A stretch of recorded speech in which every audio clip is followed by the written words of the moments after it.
नमस्कार दोस्तों, गुरवी study point में आप सबका स्वागत है एक बार फिर से।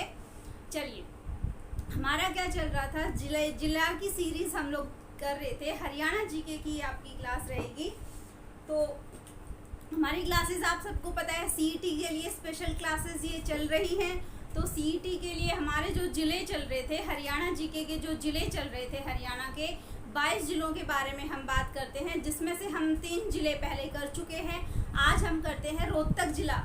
ठीक है, तो चलिए, रोहतक जिला को करने से पहले आप फटाफट वीडियो को शेयर कर दो और चैनल को सब्सक्राइब कर लो। जो भी हमारे चैनल पे नया है वो चैनल को सब्सक्राइब कर ले।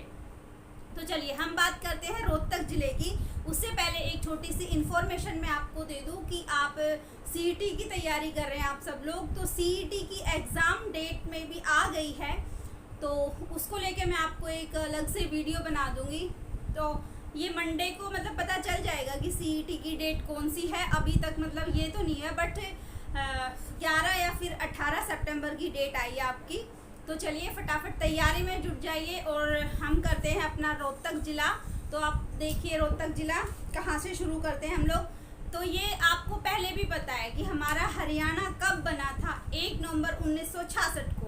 तो ये हम पहले सारे वही जिले कर रहे हैं जो 1 नवंबर 1966 को, जिस समय हमारा हरियाणा बना, उस समय बन के तैयार थे। ठीक है, तो उनमें से एक रोहतक भी ऐसा था जो 1 नवंबर 1966 को पहले से ही बना हुआ था, तब हमारा हरियाणा बना उसके साथ ही। तो चलिए, इसकी स्थापना कब हुई ये तो आपको बताने की जरूरत है ही नहीं। तो देखिए, हमारे वो ऐसे कौन से 7 जिले थे जो हमारा हरियाणा बना उस टाइम हमें मिले थे। तो वो कौन से थे? घर जम्मू कश्मीर में। ठीक है, घर जम्मू कश्मीर में। ये मैंने फर्स्ट वीडियो में आपको कराया था। किसी ने अगर नहीं देखी हो फर्स्ट वीडियो तो आप यहाँ देख लें, घर जम्मू कश्मीर में, घर जम्मू कश्मीर में। तो अब देखिए, जी से हम क्या कर चुके हैं, गुरुग्राम हमने कंप्लीट कर लिया है, एच से हिसार भी हम कंप्लीट कर चुके हैं, ए से अंबाला, और आज हम कौन सा जिला करेंगे? रोहतक जिला। तो देखिए, रोहतक जिला सबसे पहले आपको ये पता होना चाहिए कि दिशा कौन सी है, रोहतक जिले की कौन सी दिशा है। ठीक है, तो चलिए हम पहले बात करते हैं दिशा की। ये मैंने आपको मैप से बता दिया था जिस दिन स्टार्ट किया था हमने, उस दिन सबकी डायरेक्शन मैंने आपको बता दी थी। तो रोहतक जिला हमारा कौन सी दिशा में पड़ता है? दक्षिण पूर्व में। ठीक है, कौन सी दिशा है? दक्षिण पूर्व। दक्षिण पूर्व, ये मैंने हर जिले की दिशा आपको करवाई है। पूरे के पूरे जो 22 जिले हैं हम वो कंप्लीट पढ़ेंगे। चलिए आगे बढ़ते हैं। दिशा पता चल गया, अब बात करते हैं स्थापना की। तो स्थापना कब हुई थी रोहतक की? तो स्थापना कब हुई थी? जिस समय हरियाणा बना तो उस टाइम हमारे पास 7 जिले थे, उन 7 में रोहतक भी था। तो स्थापना कब हुई इसकी? 1 नवंबर 1966 को। तो स्थापना कब हुई? 1 नवंबर 1966। 1 नवंबर 1966 को स्थापना हो गई। अब स्थापना हो गई, बट संस्थापक कौन था, किसने स्थापना की, बात हमारी ये आती है। तो देखिए, संस्थापक कौन था? एक पवार वंश के राजपूत थे जिनका नाम क्या था? राजा रोहितास। ठीक है, कौन से वंश के राजा थे ये पूछा जाता है काफी बार। तो पवार वंश के राजा रोहितास इसके कौन थे? संस्थापक। तो संस्थापक कौन थे? संस्थापक पवार वंश के राजा, पवार वंश के राजा रोहितास। कौन थे? राजा रोहितास। पवार वंश के राजा थे जिनका नाम क्या था? रोहितास। प्राचीन नाम रोहतक का फिर आपसे पूछा जाता है कि रोहतक का क्या पहले भी नाम रोहतक ही था? तो नहीं, रोहतक का नाम पहले क्या था? रोहितास। तो ये प्राचीन नाम पूछा जाता है कि रोहतक का प्राचीन नाम क्या था आपका? रोहितास। ठीक है, प्राचीन नाम रोहितास था। प्राचीन नाम क्या था? रोहितास। और ये किसके नाम पे पड़ा था? ये राजा रोहितास के नाम पे ही रोहतक का नामकरण किया गया था। रोहतक का नामकरण किस पे किया गया था? राजा रोहितास के नाम पे नामकरण किया गया था। तो अगर नामकरण आपसे आपसे पूछा जाता है तो आप क्या बताएंगे? राजा रोहितास के नाम पर, नामकरण रोहितास के नाम पर। क्लियर है यहाँ तक? अब देखिए एक बात आती है कि हरियाणा का हार्ट, हरियाणा का दिल किसको कहा जाता है? तो हरियाणा का दिल किसको कहा जाता है? जींद को कहा जाता है। लेकिन एक बार एग्जाम में आया था तो जींद आपका ऑप्शन में नहीं दिया हुआ था। अगर इसी तरीके से जींद ऑप्शन में ना दिया हो तो हरियाणा का दिल हम किसको कहते हैं? रोहतक को। ठीक है, ये कुछ इंपॉर्टेंट बात थी। अगर फर्स्ट प्रायोरिटी आपको जींद को देनी है, अगर जींद ऑप्शन में दिया हुआ है तो आप जींद ही करेंगे, और अगर ऑप्शन में जींद नहीं है तो आपका आंसर क्या होगा? रोहतक। चलिए नामकरण हो गया, आगे बढ़ते हैं। रोहतक का उपनाम क्या है? तो इसको एजुकेशन हब के नाम से जानते हैं। उपनाम क्या है इसका? Education hub. उपनाम एजुकेशन हब, एजुकेशन हब, और एक सुगर सिटी भी कहते हैं। एजुकेशन हब और सुगर सिटी, सुगर सिटी, ये इसके उपनाम थे। ठीक है, चलिए आगे बढ़ते हैं। फिर बात करते हैं हम तहसील की। तो ये रोहतक जिले में कौन सी तहसील हैं, कितनी तहसील हैं वो देखते हैं। तो रोहतक में कितनी तहसील हैं? एक तो खुद रोहतक ही हो गया। तहसील की बात करते हैं। रोहतक गढ़ी सांपला, गढ़ी सांपला से किसका संबंध है? ये आप मुझे कमेंट बॉक्स में कमेंट करके बताएंगे। गढ़ी सांपला, रोहतक, गढ़ी सांपला, महम, कलानौर, महम,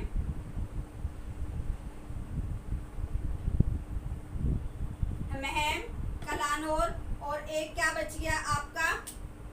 4 हो गए। रोहतक, गढ़ी सांपला, महम और कलानौर, ये इसकी क्या है? तहसील। अब देखिए जो गढ़ी सांपला है उसका वर्तमान में नाम बदल दिया गया है। उसका वर्तमान में नाम बदल कर क्या रख दिया गया है? सर छोटूराम नगर। तो ये आपसे एग्जाम में, आगामी एग्जाम में पूछा जा सकता है कि गढ़ी सांपला का नाम बदल कर क्या कर दिया गया है? सर छोटूराम नगर। तो गढ़ी सांपला से किसका संबंध है ये मैंने आपसे पूछा। तो गढ़ी सांपला से ऐसे कौन से व्यक्ति है, महान व्यक्ति जिनका संबंध गढ़ी सांपला से है? तो वो है सर छोटूराम। ठीक है, चलिए आगे बढ़ते हैं। रोहतक, गढ़ी सांपला, महम और कलानौर। फिर बात करते हैं उप तहसील की। तो इसकी उप तहसील कौन सी है? उप तहसील। अब हमें फटाफट एग्जाम से पहले जल्दी से सिलेबस कंप्लीट करना है। तो देखिए वीडियो हो सकता है थोड़ी सी लंबी हो जाए, क्योंकि हमें सिलेबस तब तक कंप्लीट करना है। देखिए उप तहसील की बात करते हैं। तो उप तहसील कौन सी है? लाखन माजरा, लाखन माजरा। रोहतक की उप तहसील कौन सी है? लाखन माजरा। तो ये थी कुछ बातें। अब बात करते हैं हम जो 2011 की जनगणना हुई थी उसके अनुसार कुछ प्रमुख आंकड़े हम बाद में करते हैं। तो उससे पहले देखिए कुछ प्रमुख बातें देख लीजिए कि क्या क्या चीज़ें इम्पोर्टेंट है रोहतक में। रोहतक में क्या है आपको पता है? एक शोरी मार्केट है, एशिया की सबसे बड़ी मार्केट है, कपड़े की मार्केट है शोरी मार्केट, जो कि कहाँ पे है? रोहतक में। ठीक है, अब ये चीज मैंने आपको बताई। इसको देखिए, संस्थापक कौन था? पवार वंश के राजा रोहितास। पवार वंश के राजा रोहितास ने ही बसाया था। लेकिन इसका वर्णन कहाँ मिलता है? महाभारत काल में मिलता है। जो पवार वंश के राजा रोहितास हैं इनका वर्णन कहाँ मिलता है? महाभारत में इनका वर्णन मिलता है। ठीक है, चलिए अब रोहतक को क्या कहा जाता है? हमारी कौन सी राजधानी बताया गया है रोहतक को? ये आप मुझे कमेंट बॉक्स में बताएंगे। ठीक है, चलिए आगे बढ़ते हैं। अब रोहतक जिला है, उसकी सीमा किस किस से लगती है? तो एक क्वेश्चन ये आया था, ऐसा कौन सा जिला है जिसकी सीमा सबसे ज्यादा जिलों से लगती है? वो कौन सा जिला है जिसकी सीमा सबसे ज्यादा जिलों से लगती है? तो तो वो कौन सा है? रोहतक। ऐसे कौन से जिले हैं जिनसे रोहतक की सीमा लगती है? तो वो 6 जिले हैं। देखिए, रोहतक से कितने जिलों की सीमा लगती है? 6 सीमा लगती है। कितने जिलों की? कितने जिलों की सीमा लगती है? 6 जिले हैं। तो वो 6 जिले देख लीजिए कौन से हैं। सोनीपत, झज्जर, सोनीपत, झज्जर, चरखी दादरी, अगर चरखी दादरी है तो भिवानी भी होगा। चरखी दादरी, सोनीपत, झज्जर, चरखी दादरी, भिवानी, हिसार और जींद। हिसार और जींद, ये ऐसे 6 जिले हैं जिनकी सीमा किससे लगती है? रोहतक से। तो सबसे ज्यादा जिलों की सीमा किससे लगती है? रोहतक से। ठीक है, चलिए आगे बढ़ते हैं। फिर बात करते हैं हरियाणा में ऐसे 2 जिले कौन से? चरखी दादरी, एक तो चरखी दादरी जिसकी सीमा किसी भी अन्य राज्य से नहीं लगती है। कौन से? हरियाणा के 2 जिले रोहतक और चरखी दादरी जिनकी सीमा किसी भी अन्य राज्य से नहीं लगती है। दूसरे किसी ऐसे ये 2 जिले हैं, एक तो कौन सा हो गया? रोहतक, और दूसरा कौन सा हो गया? चरखी दादरी। इनकी सीमा किसी भी दूसरे राज्य से नहीं लगती है। ठीक है, जैसे कि पंजाब से, उत्तर प्रदेश से, राजस्थान से, इनकी सीमा ये इसीलिए इनको क्या बीच में है। तो इनके आसपास क्या है? हरियाणा के ही जो जिले हैं वो हैं। बाकी जो दूसरे स्टेट हैं, दूसरे राज्य हैं, उनकी किसी की भी सीमा इनसे नहीं लगती है। ठीक है, ये थोड़ी याद रखने वाली बातें थी। तो चलिए आगे बढ़ते हैं। कुछ इम्पोर्टेंट बातें।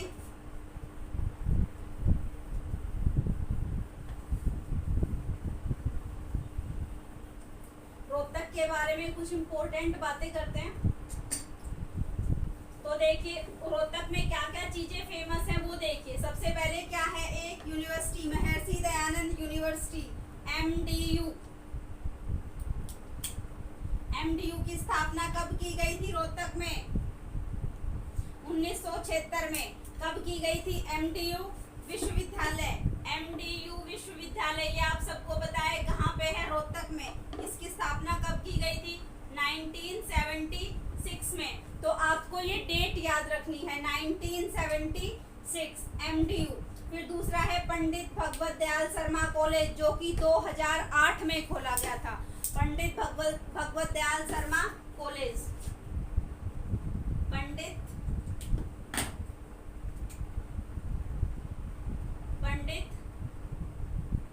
भगवत दयाल शर्मा कॉलेज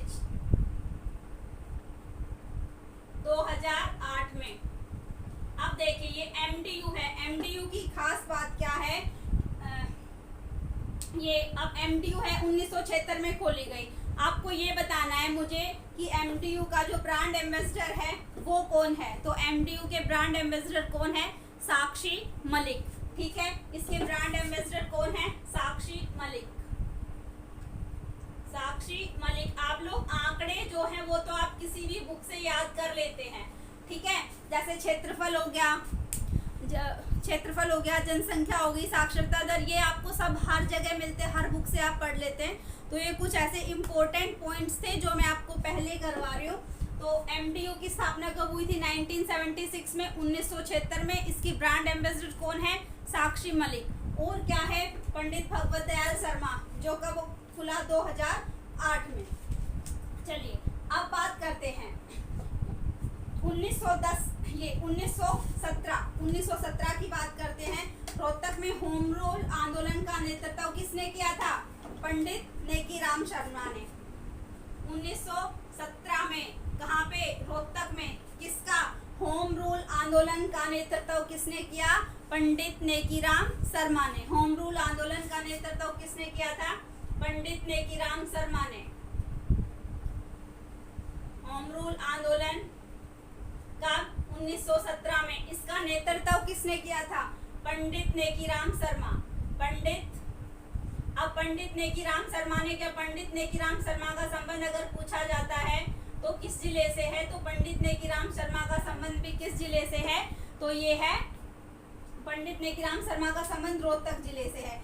ऐसे ही ऐसे कुछ प्रसिद्ध व्यक्ति हैं जिनका संबंध रोहतक जिले से है, तो आप वो देख लो। ये पता चल गया कब किया होम रूल आंदोलन का नेतृत्व? 1917 में। किसने किया? पंडित नेकीराम शर्मा ने। किसका? होम रूल आंदोलन का। अब पंडित नेकीराम शर्मा का संबंध अगर पूछा जाता है कौन से जिले से है, तो क्या बताएंगे? रोहतक से। ऐसे ही देखो सर छोटू राम है, सर छोटू राम, इनका संबंध भी कहाँ से है? रोहतक से। गांव कौन सा है इनका? गढ़ी सापला। इनका जन्म कब हुआ था? 24 नवंबर 1881। 24 नवंबर 1881। इससे क्वेश्चन पूछा जाता है कि इनका जन्म कब हुआ था? 24 नवंबर 1881 को। फिर इनकी क्या थी? एक समाचार पत्र था सर छोटू राम का, जाट गजट। इनका समाचार पत्र कौन सा था? जाट गजट। जाट गजट किसका समाचार पत्र था? सर छोटू राम का। ठीक है। अब दूसरा कौन से थे? एक तो ये हो गए सर छोटू राम, फिर पंडित नेकीराम शर्मा। पंडित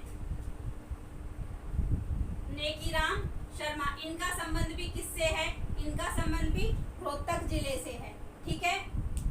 इनका जन्म कब हुआ था? 4 सितंबर 1887। इनका जन्म भी याद कर लीजिए, 4 सितंबर 1887। 4 सितंबर 1887 को पंडित नेकीराम शर्मा का जन्म हुआ था। फिर ऐसा तीसरा बंदा कौन है? वो है साक्षी मलिक, जो कहाँ से हैं? वो भी रोहतक से हैं, साक्षी मलिक। और कौन है? रणवीर सिंह हुड्डा। रणवीर सिंह बोला है मैंने, ना कि रणवीर सिंह हुड्डा। रणवीर सिंह हुड्डा। रणवीर सिंह हुड्डा, इनका संबंध भी किससे है? जो साक्षी मलिक है वो कहाँ से है? मोखरा गांव से। काफी बार इनका नाम पूछा जाता है, गांव का नाम दे दिया जाता है, उससे पूछा जाता है इससे संबंधित ऐसा कौन सा खिलाड़ी या फिर ऐसा कौन सा व्यक्ति है जो कि इस गांव से संबंधित है, या फिर नाम दे दिया जाएगा, उसका गांव पूछ लिया जाता है कि इनका संबंध कहाँ से है। तो साक्षी मलिक का संबंध कहाँ से है? मोखरा गांव से। फिर रणवीर सिंह हुड्डा है, उनका संबंध कौन से जिले से है? तो सांगी गांव से। रणवीर सिंह हुड्डा है, इनका संबंध किससे है? सांगी गांव। सांगी गांव से संबंध किसका है? रणवीर सिंह हुड्डा का। चलिए फिर बात करते हैं मनोहर लाल खट्टर। मनोहर लाल खट्टर का संबंध भी कहाँ से है? रोहतक से। जैसे करनाल से बोला जाता है नहीं, बट इनका संबंध कहाँ से है? इनका संबंध है रोहतक से। मनोहर लाल खट्टर। मनोहर लाल खट्टर का संबंध भी कहाँ से है? तो इनका संबंध है रोहतक से। चलिए आगे बढ़ते हैं।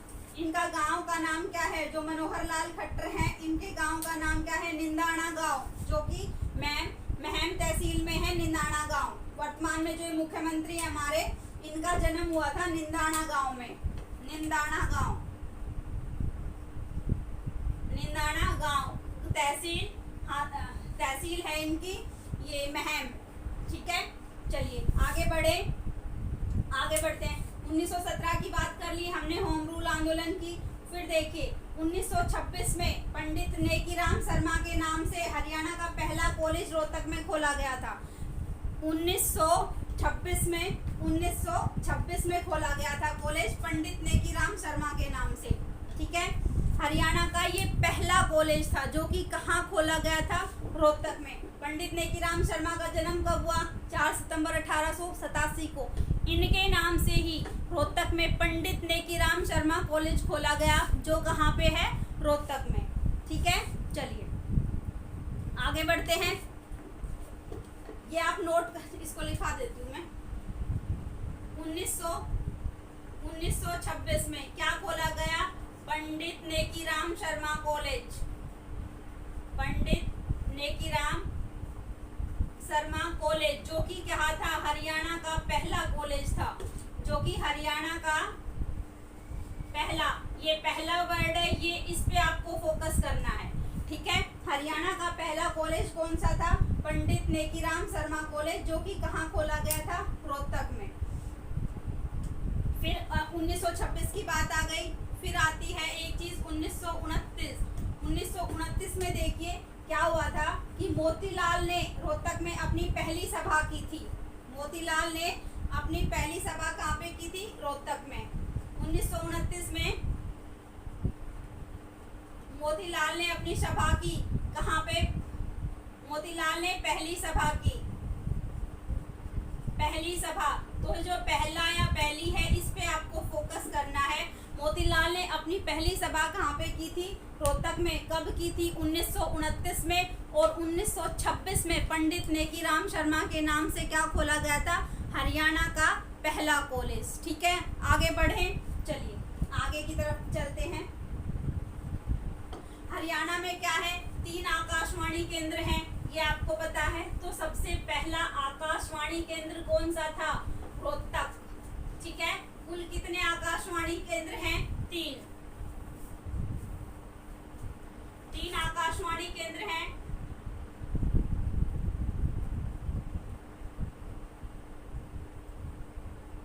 आकाशवाणी केंद्र, जिनमें से सबसे पहला कौन सा था? 3 आकाशवाणी केंद्र है, तो सबसे पहला कौन सा था? रोहतक।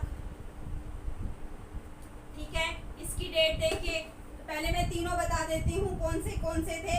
सबसे पहला था रोहतक, जो 8 मई 1976 को खोला गया था। 8 मई 1976 को रोहतक जो कि हरियाणा का पहला आकाशवाणी केंद्र खोला गया था। दूसरा कौन सा था? दूसरा था कुरुक्षेत्र और तीसरा हिसार। दूसरा कुरुक्षेत्र और तीसरा कौन सा था? हमारा हिसार। 3 थे, अगर तीनों की डेट याद कर लें तो ज्यादा बेटर है। देखिए रोहतक कब खोला गया था? 8 मई 1976 को। फिर दूसरा 24 जून 1991 को। 24 जून 1991। 24 जून 1991 तीसरा हिसार। 26 जनवरी 1999। 26 जनवरी 1999 ये हिसार आकाशवाणी केंद्र खोला गया था। तो आपसे ये क्वेश्चन पूछा जाता है कि हरियाणा का पहला आकाशवाणी केंद्र कहाँ खोला गया था? रोहतक में। और अगर उसकी डेट पूछी जाती है तो डेट क्या होगी आपकी? 8 मई 1976। ठीक है, 1976। तो ये थे आपके 3 आकाशवाणी केंद्र, ये आपको याद रखने हैं। चलिए आगे बढ़ते हैं। अब बात करते हैं, एक है तिलियार झील रोहतक में, ये आपको पता है। तिलियार झील कहाँ पे है? रोहतक में। तिलियार झील कहाँ पे है? रोहतक में। अब देखिए और क्या हुआ था? आकाशवाणी केंद्र भी खुल गया। अब देखिए 1887 में क्या हुआ था? कांग्रेस की शाखा रोहतक में लाला लाजपत राय लाए थे। 1886 में तो कहाँ आई थी? 1886 में तो आई थी अंबाला में, और 1887 में कहाँ आई थी? रोहतक में। 1887 में कांग्रेस की शाखा 1887 में कांग्रेस की शाखा कहाँ आई थी? रोहतक में। और उस शाखा को लाने वाले शख्स का क्या नाम था? लाला लाजपत राय।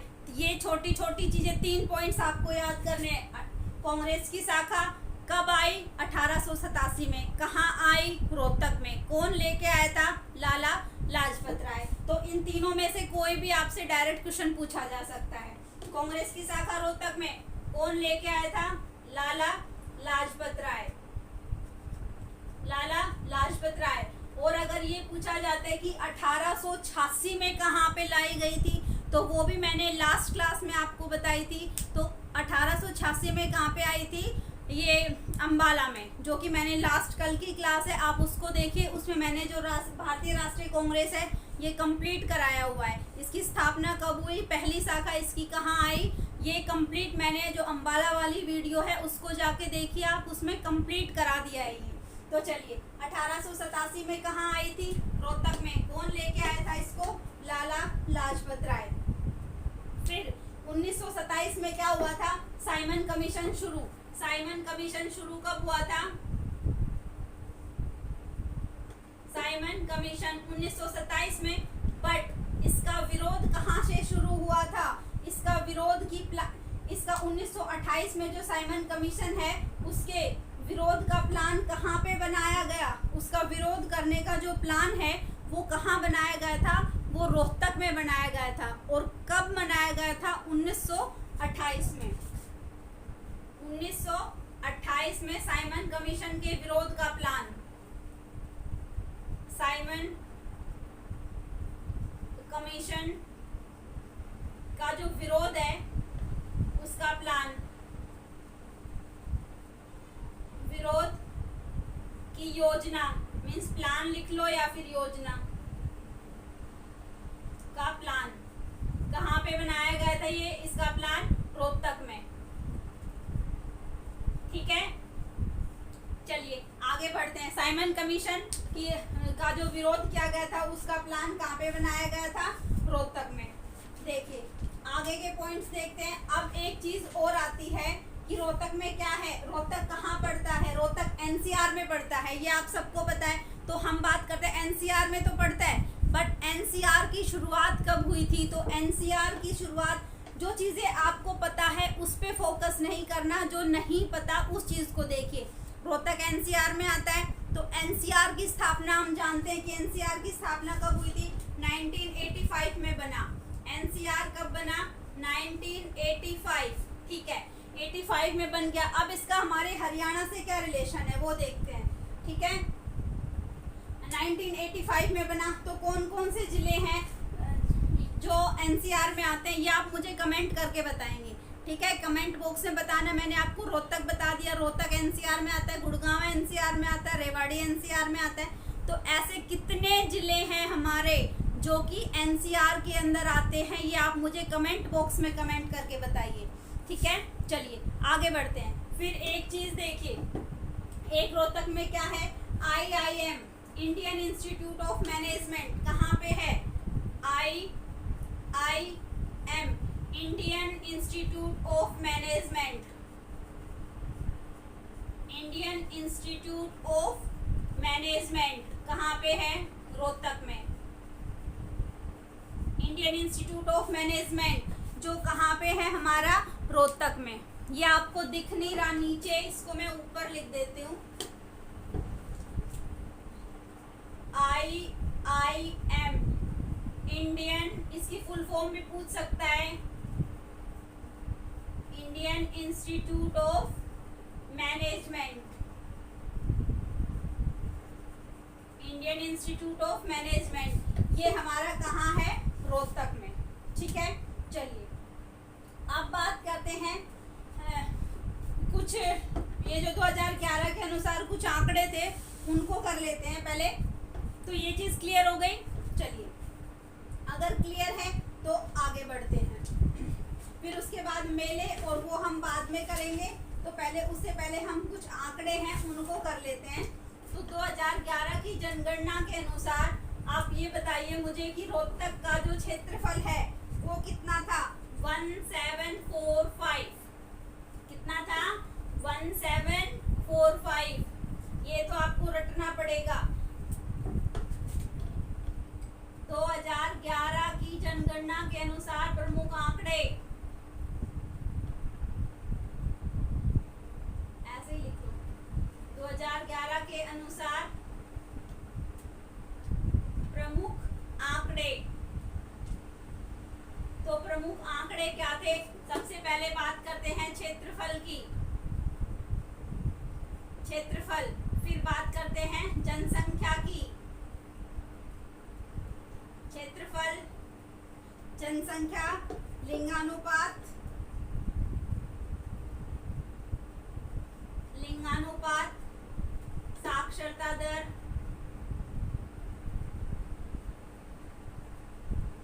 ठीक है। क्षेत्रफल हो गया, जनसंख्या, लिंगानुपात, साक्षरता दर और जनसंख्या घनत्व।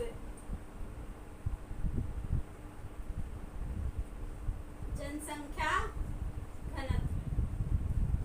देखिए, तो अब हम बात करते हैं क्षेत्रफल की। क्षेत्रफल कितना है? 1745 वर्ग किलोमीटर। 1745 वर्ग किलोमीटर। जनसंख्या कितनी है? 10,61,204। 10,61,204 ये क्या है इसकी जनसंख्या। ठीक है, फिर लिंगानुपात कितना है? 867। देखो लिंगानुपात कितना कम है, 867। कितना पीछे है हमारा रोहतक जिसका लिंगानुपात है 867। ऐसा कौन सा जिला है जो लिंगानुपात में सबसे आगे है? तो उस जिले को आप कमेंट बॉक्स में कमेंट करके बताइए। मैं पहले करवा चुकी हूँ ये। लिंगानुपात किसका है सबसे ज्यादा? हिंट दे देती हूँ, वो उसकी साक्षरता दर सबसे कम है, बट लिंगानुपात क्या है उस जिले का? सबसे ज्यादा। तो ये आप कमेंट करके बताइए कि कौन सा जिला है जिसका लिंगानुपात सबसे ज्यादा है। चलिए, साक्षरता दर कितनी है? 80.4। और जनसंख्या घनत्व कितना है? 608 व्यक्ति प्रति वर्ग किलोमीटर। 608 व्यक्ति प्रति वर्ग किलोमीटर। तो ये क्या है? जनसंख्या घनत्व। ठीक है, तो ये कुछ हमारे प्रमुख आंकड़े थे जो मैंने आपको करवा दिए हैं। अब देखिए, अब बात करते हैं कुछ प्रमुख पुरातत्व स्थल जो कि रोहतक में है। पुरातत्व स्थल मेन करवा देती हूँ मैं। कौन से हैं? एक देखिए, खोखरा कोट है। खोखरा कोट कहाँ पे है अगर पूछा जाता है तो, जो कि हमारा कहाँ है? रोहतक में। दूसरा क्या है? मंदीना। अगला क्या पड़ता है? स्थल बोहर, जो मैंने पीछे भी करवा दिया था। स्थल बोहर।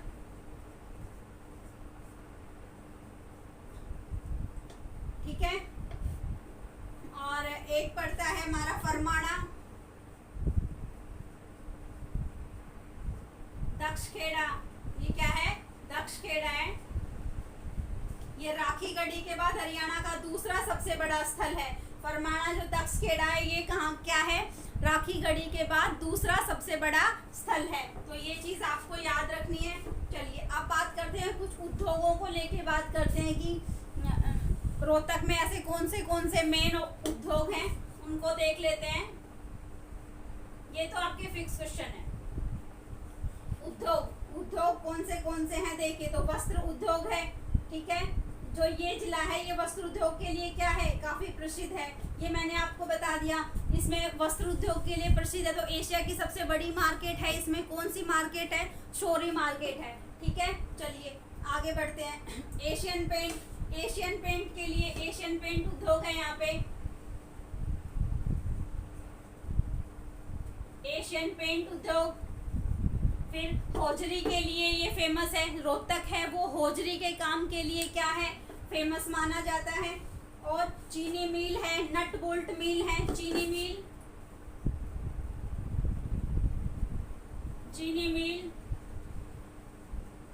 नट बोल्ट उद्योग, ये भी कहाँ पे है? आपका रोहतक में। ठीक है, तो ये कुछ ऐसे प्रमुख उद्योग थे जो कि रोहतक में है। अब रोहतक कहाँ पे? रोहतक की सीमा देखिए। रोहतक में कुछ क्या है? गुरुद्वारे भी हैं। तो गुरुद्वारों को देख लेते हैं कि रोहतक में कौन से गुरुद्वारे हैं। कल हमने गुरुद्वारे किए थे जो कि अंबाला के गुरुद्वारे थे। आज देखिए रोहतक के देखते हैं हम लोग।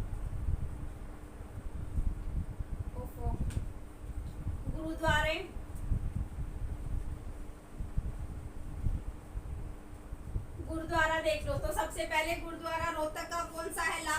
लाखन माजरा गुरुद्वारा है। गुरुद्वारा मंजी साहिब, एक गुरुद्वारा लाखन माजरा, वो एक मंजी साहिब गुरुद्वारा। ये गुरुद्वारा मंजी साहिब है। ये थोड़ा सा देखिए, ध्यान रखिए। गुरुद्वारा मंजी साहिब, गुरुद्वारा मंजी साहिब जो कि कहाँ पे है? आपका रोहतक में। अगला देखिए बंगला साहिब गुरुद्वारा,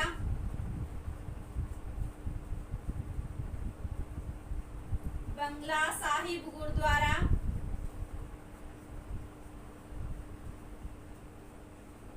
ठीक है।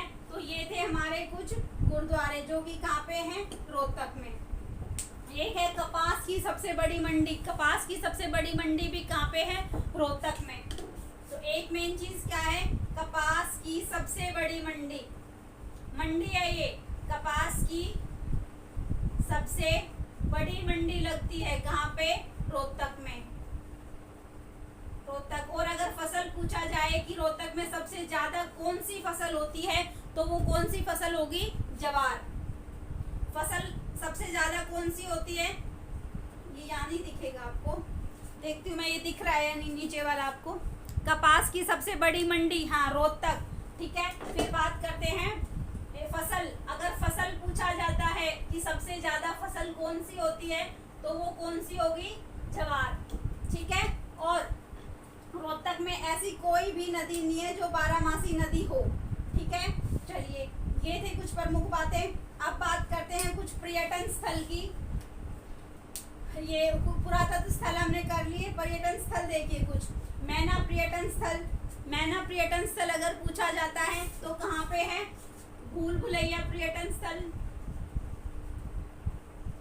ये पर्यटन स्थल, पर्यटन स्थल पहला मैना पर्यटन स्थल, मैना पर्यटन, दूसरा भूल भुलैया,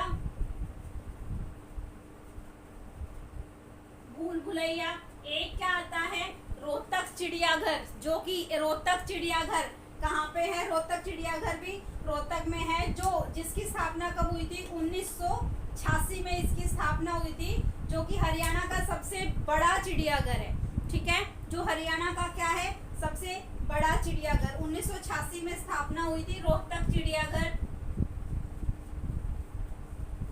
रोहतक चिड़ियाघर, जिसकी स्थापना कब हुई थी, 1986, 1986। ये हरियाणा का सबसे बड़ा चिड़ियाघर है, नंबर 1 पे हरियाणा का सबसे बड़ा है। ये कितनी जगह में फैला हुआ है, अगर ये क्वेश्चन आ जाता है कितनी जगह में फैला हुआ है, तो ये 44 एकड़ में फैला हुआ है, 44 एकड़, हट जाती हूँ मैं, आपको दिख जाएगा, 44 एकड़ में ये फैला हुआ है, ठीक है।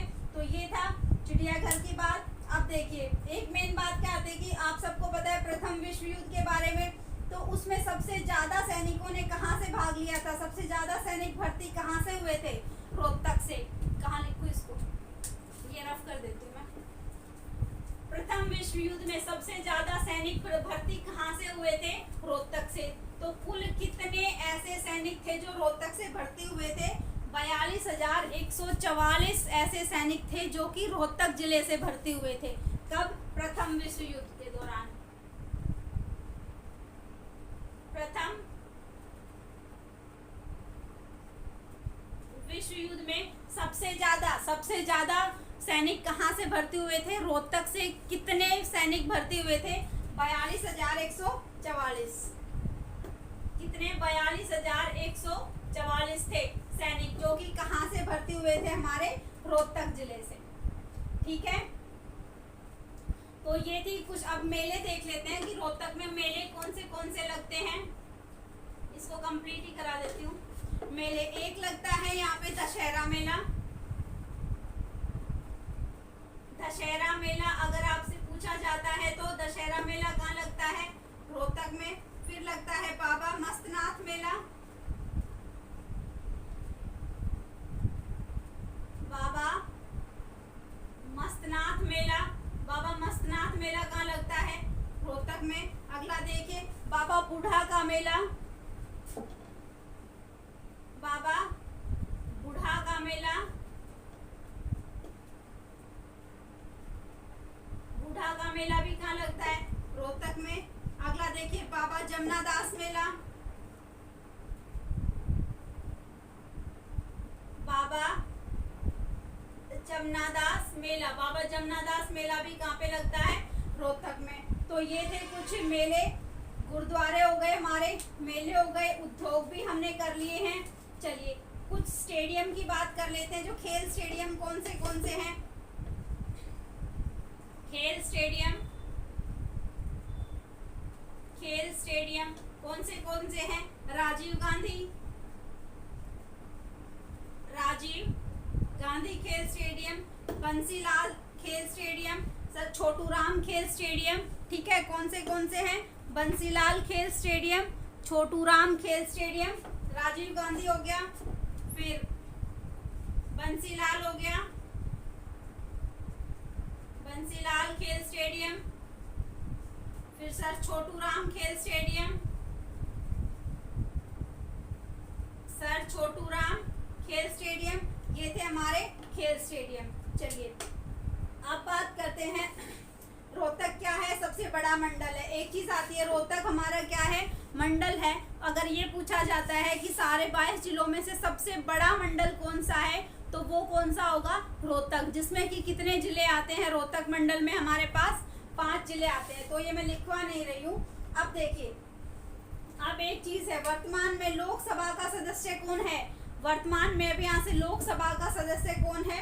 वो है अरविंद शर्मा। अब एक चीज छूट जाती है इसकी, रोहतक से एक ट्रेन चलाई गई थी, रेवाड़ी से रोहतक, जो पहली सीएनजी ट्रेन थी। तो वो कब चलाई गई थी, उसकी डेट आपको याद रखनी है। तो वो चलाई गई थी 13 जनवरी 2015 को। 13 जनवरी 2015 को एक सीएनजी ट्रेन चलाई गई थी रेवाड़ी से रोहतक। सीएनजी ट्रेन कहां से कहां तक? रेवाड़ी से रोहतक,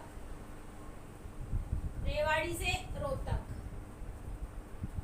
इसकी डेट क्या थी? 13 जनवरी 2015। तो ये चीजें तो आपको याद रहती हैं, पर आप कहाँ पे मार खाते हो? डेट में। तो ये डेट है कुछ जो आपको याद रखनी है। क्लियर है? तो आपका रोहतक जिला यहाँ कंप्लीट होता है। अगर कुछ छूट जाता है, कुछ रह गया होगा, तो वो मैं नेक्स्ट वीडियो में करवा दूंगी। चलिए ठीक है, मेरी तरफ से रोहतक आपका कंप्लीट होता है।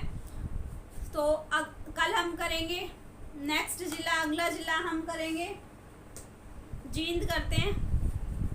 चलिए, तो आज के लिए इतना ही। वीडियो काफ़ी लंबी हो गई है, तो बाकी हम अभी कल करते हैं। आज के लिए इतना ही। आप चैनल को फटाफट सब्सक्राइब करें, वीडियो को लाइक करें, शेयर करें। ठीक है, बाकी हम कल करेंगे। आज के लिए इतना ही। चलिए, थैंक यू।